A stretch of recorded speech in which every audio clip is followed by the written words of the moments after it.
no ha echado a nadie, así que estamos. Ya estimadísimos. Aquí va la breve explicación, espero no darles la lata. Dice, los números de la prueba de transición, ya, la prueba se llama comprensión de lectura, se acuerda que antes se llamaba competencia lectora, pero ahora se llama prueba de comprensión de lectura, ¿ya? ¿Por qué yo quiero hacerle una presentación de los números de esta prueba? Principalmente para que ustedes puedan ir dimensionando en qué consiste, pero principalmente cómo se han estado preparando, ¿ya? No solamente la pega que he hecho yo como su profesor de lenguaje, sino que también el trabajo que han hecho ustedes en términos de ir distinguiendo, reconociendo aquellas habilidades que usted siente que ya tiene desarrolladas y aquellas que le cuestan más, ¿ya? Yo los trabajos que he recibido, y ojo, tengo que hacerles una observación, he recibido muy poquitos trabajos de vuelta de los Excel que tenían que mandarme con la hoja de respuesta, he recibido poquititos. Por lo tanto, no podría decir, mire, la mayoría del curso se equivoca en los distractores de tal tipo. Todavía no puedo hacer esa pega. Así que les pido que por favor todos aquellos que tengan esos trabajos hechos me los envíen para yo poder empezar ya de ya a trabajar de manera más específica, más detallada, con ejemplos más dirigidos, etcétera. ¿Ya? ¿Por qué números?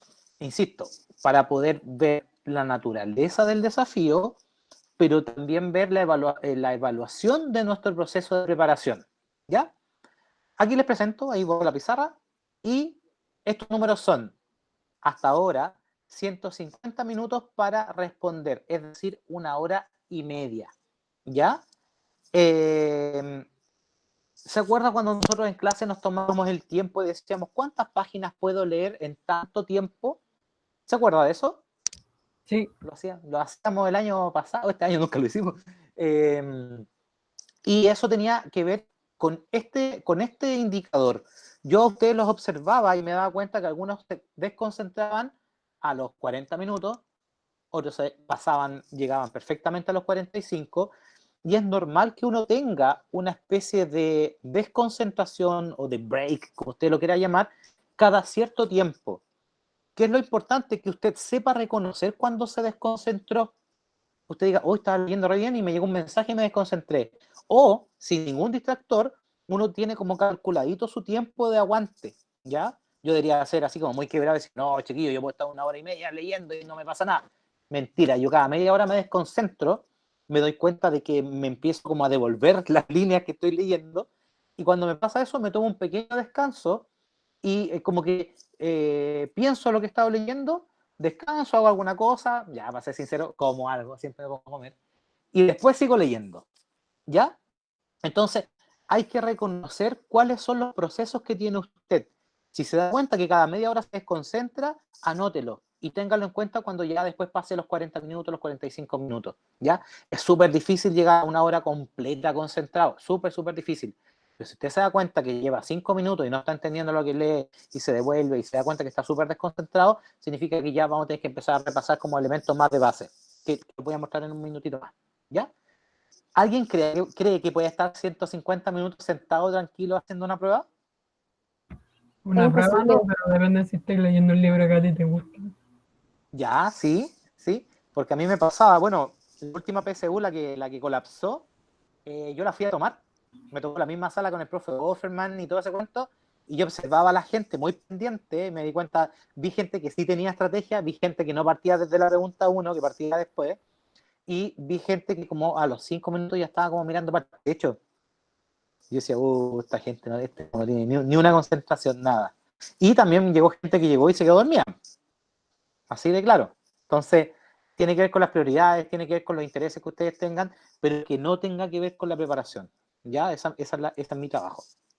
Vamos entonces con los números. 150 minutos para responder. 8 textos en total. ¿Ya? Nosotros ya hicimos uno. ¿Se acuerda el de la clase anterior? Ya hicimos uno. El primero se los voy a hacer yo, se los voy a explicar yo. El segundo lo hicieron ustedes. Y hoy día vendría el tercero y el cuarto, si es que alcanzamos. ¿Ya? 8 textos en total. ¿Cómo se distribuyen estos textos? Tenemos 3 narrativos.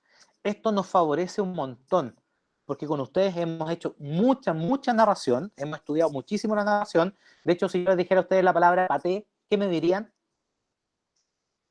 A ver, ¿qué me dirían? ¿Me dirían algo para el pan? ¿Qué se les viene a la mente si les digo paté como parte dentro de los ejercicios que hemos hecho en lenguaje? Animal molido. Ya, animal molido. Pucha, no puedo ver quién respondió eso. Pate de ¿Quién lo ternera, dijo? pate de jamón.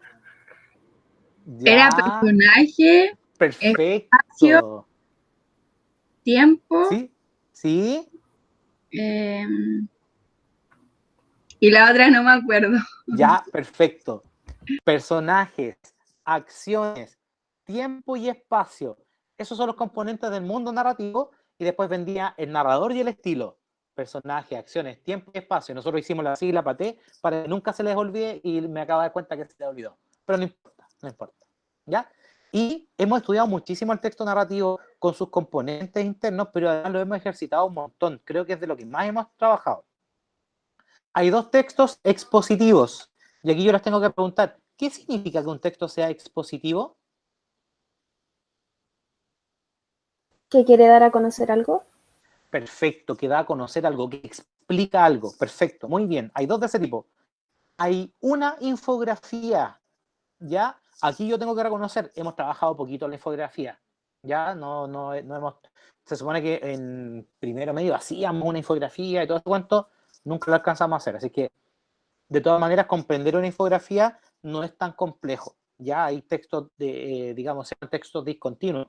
Y los trabajamos el año pasado cuando estábamos estudiando, cuando hacíamos esos ensayos. ¿Cómo se llamaban esos ensayos? Se me olvida.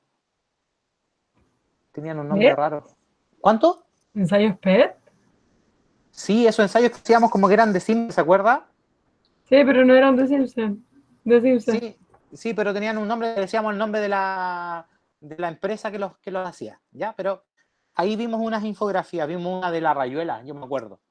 Salía cómo se jugaba y todo ese cuento. Después teníamos una infografía, después una obra dramática que ustedes ya hicieron, el ejercicio que ya tengo en mi poder. Reitero la solicitud, mándeme por favor la respuesta para poder analizarles y darles las respuestas de eso. Una obra dramática, un texto argumentativo. Y aquí yo les pregunto, ¿qué es un texto argumentativo? ¿Que presenta una opinión? Perfecto, es el que presenta una opinión, como bien usted lo dice, y que también nos pretende convencer. ¿Ya? Un texto argumentativo, y aquí se dividen. Hay 4 autores extranjeros en los textos que estaban arriba, alemán, portugués, uruguayo y un cubano, y hay 4 autores chilenos también. ¿Ya? Eso es lo que hay hasta ahora, eso es lo que tiene el ensayo, que el último ensayo que se publicó, el cual después yo voy a profundizar y les voy a decir datos tan interesantes que ojalá que sean interesantes para ustedes. Por ejemplo, ¿cuántas respuestas correctas son paráfrasis? Ese dato es súper importante, yo ya lo tengo por ahí reservadito, quiero revisarlo que no me haya equivocado en algo, pero ya estoy trabajando en ello. También tengo cuántos distractores, por ejemplo, de información no pertinente hay. ¿Ya? Son poquitos, les adelanto hasta ahora, ¿ya? Por ejemplo, me gustaría después decirle cuántas palabras tiene el texto tanto, cuántas palabras tiene el otro, para que dimensionemos el desafío, pero también veamos qué herramientas tenemos para ello. ¿Alguna observación hasta ahora de los tipos de texto? ¿Cuál es el gran ausente? Los poemas. Los poemas. Y es un alivio, porque por mucho que lo estudiamos, siempre las pruebas de unidad de género lírico tendían a ser más bajos los resultados. Leer poemas es todo un desafío, es todo un cuento. Yo de verdad adoro leer poesía, me encanta. De hecho, creo que junto con los textos narrativos y los ensayos es lo que más me gusta leer. Pero sé que también tiene un componente educativo súper complejo y que tiene que ver como con el lenguaje cotidiano que uno está habituado. En algún momento a ustedes les gusta la poesía, les empieza a interesar, es como un mundo súper de autoexploración, de autobúsqueda, ¿ya? Y que suele partir cuando uno empieza a escribir poesía, ¿ya? Es como muy extraña esa, mm, esa lógica para aprender los textos líricos, ¿ya? Ahora bien, yo les pregunto a ustedes, ¿qué herramientas tenemos para este desafío? ¿Ya? Para estas preguntas, para este tiempo, para este tipo de texto, para estos autores. ¿Qué herramientas tenemos? Y esto que les voy a mostrar a continuación ya se lo había mostrado antes, le hice una pequeña modificación nomás para repasar, ¿ya? ¿cuáles son las herramientas que tenemos para este desafío? Primero, consolidar las habilidades de comprensión de lectura, es decir, que usted sepa qué es lo que tiene que hacer, sepa cómo hacerlo, y lo más importante para mí es que sepa que es capaz de hacerlo. Ese componente de la confianza, ese componente de, y no es una, ojo, no estoy hablando de una confianza así como ilusa, es una confianza basada en números, basada en el ejercicio permanente, que es un dato que va a aparecer acá, ¿ya? En algún momento yo le voy a decir, mire, fíjese que aquí eran 10 y usted tiene 9 buenas. ¿Ve que puede? No es como que yo le diga, ah, no, si usted puede, porque sí, nomás, ¿ah? Como esos papás orgullosos y dicen, ¡ay, mi campeón! Ah, le dicen a su hijo su campeón y el loco no tiene ni un brillo, ¿ya? Yo no voy a hacer eso, ¿ya? Yo le voy a mostrar a usted con los datos, con las respuestas correctas, con los tipos de errores, con los avances, le voy a decir, ¿ve que usted puede? ¿Ya? Porque aquí, en el fondo, yo les tengo toda mi fe a cada uno de ustedes, por más que usted no muestre mucho interés en lenguaje o yo crea que no le interesa, yo por lo menos voy a saber en mi fuero interno que usted es capaz de responder y de responder bien. Aquí vienen nuestras herramientas, pues nuestra gran herramienta 1, síntesis. ¿De qué se habla? Tan simple como eso. Y esa es una herramienta de autorregulación. Yo voy leyendo, yo me digo a mí mismo, ¿de qué se habla aquí? Permanentemente. Después nuestra otra herramienta sería el análisis. ¿Qué se dice de lo que se habla? ¿De qué se habla? De un peluche. ¿Qué es lo que se dice del peluche? Que tiene tales y tales características. ¿Ya? Después viene la paráfrasis. Y esto lo vamos a agrandar. ¿Por qué? Muchas de las respuestas correctas son paráfrasis. Es decir, se dice la misma idea con otras palabras. Y usted se va a transformar en una especie de cazador de paráfrasis. Va a andar pendiente, va a estar súper agujón, así como, aquí hay una. Es probable que esta sea la respuesta correcta. ¿Qué más tenemos? ¿Qué otras herramientas tenemos? Las estrategias que declara Regina Pareto en su texto que se llama Enseñanza explícita de la comprensión de lectura. Es un texto maravilloso del cual yo he tomado muchas ideas junto con los materiales del DEMRE y que lamentablemente se quedó en el colegio. Así que todo lo que estoy trabajando ahora es lo que ya tenía tomado de antes. Así que no sé cómo diablo lo voy a hacer para seguir tomándole las ideas para esto. Y de ese libro y de esta autora y más del material del DEMRE, lo primero que aparece aquí es la idea principal. Detectar la idea principal, ¿cierto? A través de síntesis, análisis y paráfrasis. No se pierdan con eso. Después, la intención o propósito comunicativo. Por eso que yo les pregunté, ¿qué es un texto expositivo? Y usted me dijo, el que explica algo. Es la intención o propósito. Les pregunté, ¿qué es un texto argumentativo? El que da una opinión, el que intenta convencernos. Ese es el propósito comunicativo. Tono. Aquí tenemos que ver cómo está dicho lo que se está comunicando en el texto. Uno de los tonos más difíciles de descubrir, yo les comentaba antes, es el tono irónico. ¿Ya? Hay un tono analítico, hay un tono crítico, hay un montón de tonos. Es decir, la manera en que yo voy diciendo lo que escribo en el texto, lo que yo pongo en el texto, perdón. Tesis. Estrechamente vinculada con el texto argumentativo. La tesis es la opinión de un texto argumentativo. Yo creo que, yo pienso que, es posible que, esos elementos me introducen una tesis. Leer en red, ¿se acuerda que cuando vimos los 11 pasos? Ya. Leer en red es uno de los más complejos, es de los que más les cuesta, lo pude detectar yo en algunos tipos de respuestas que me mandaron, necesito que me manden más respuestas. Cuando me piden la relación entre el párrafo 1 y el 5, eso es leer en red. Cuando yo voy leyendo el texto y voy estableciendo vínculos entre una cosa y otra, ¿se acuerda de ese texto que leímos que se llamaba Esa sonrisa? Que todo el texto tenía que ver con el título y el título no lo entendíamos hasta el final, cuando nos dimos cuenta que la sonrisa a la que se refería era la sonrisa verdadera del payaso, no a la sonrisa maquillada, por decirlo de alguna manera. Inferencias, conclusiones, ¿qué puedo pensar yo de esto? Y ojo, aquí está el distractor de la sobreinferencia. La inferencia tiene un límite, hasta aquí yo puedo inferir, más allá de eso es información incorrecta. Organización de las ideas, muy vinculado con el leer en red. Y aquí después voy a repasar algo con ustedes, que se llama los tipos de párrafo. ¿Ya? Es una materia que se había eliminado un poquito del programa, pero súper útil para poder establecer lectura en red y organizar problema, solución, causa, consecuencia, enumeración descriptiva, orden cronológico. Hay un montón de formas de organizar las ideas. supuestamente yo quería que escribiéramos distintos tipos de organización de ideas, pero es muy difícil hacerlo así en línea, porque aquí la gracia es que yo siempre les vaya como corrigiendo, les vaya ayudando, se me hace un poquitito complejo. Si logro descubrir alguna manera para que podamos hacerlo así en línea, lo voy a hacer, porque es súper importante. Título. Ya tenemos nuestra estrategia clara. Si el título no aparece al principio, me voy al tiro a buscarlo al final del texto, y a partir de eso voy haciendo mi lectura. Y, ojo, que hay algunas preguntas que son así como, ¿cuál sería el mejor título para este texto? Ahí la respuesta correcta es aquel que haga la mejor síntesis y análisis de todo el texto, ¿ya? Interpretar expresiones. ¿Qué quiere decir en el párrafo 5 cuando dice tal cosa? ¿Ya? Después nos pregunta la función de una palabra, y ahí está la pregunta de vocabulario contextual. Es el gran punto débil. ¿Ya? Me incluyo, a mí también es el ítem que más me cuesta. Cuando me pongo a ejercitar en eso, me cuesta mucho, me pongo como filósofo del lenguaje, y creo que es solamente ejercicio y ser más pragmático. Ejercicio permanente.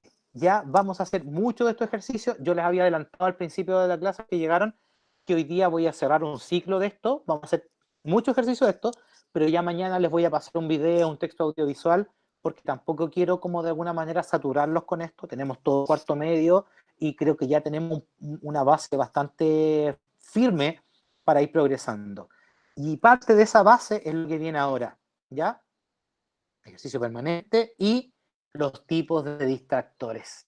¿Ya? Fíjese lo grande que lo puse, porque los tipos de distractores, yo te reitero, no es que me los aprenda de memoria, sino que yo tengo que ir distinguiendo de a poquitito cuáles están acá. Por eso que yo les ponía el resumen en los ejercicios, ¿ya? Porque esto no es que uno haga un propósito así como cuando uno se aprende las tablas, no es así la cosa. Uno tiene que ir entendiendo la lógica de los distractores para poder pillarlos. ¿Dudas de esto que está aquí?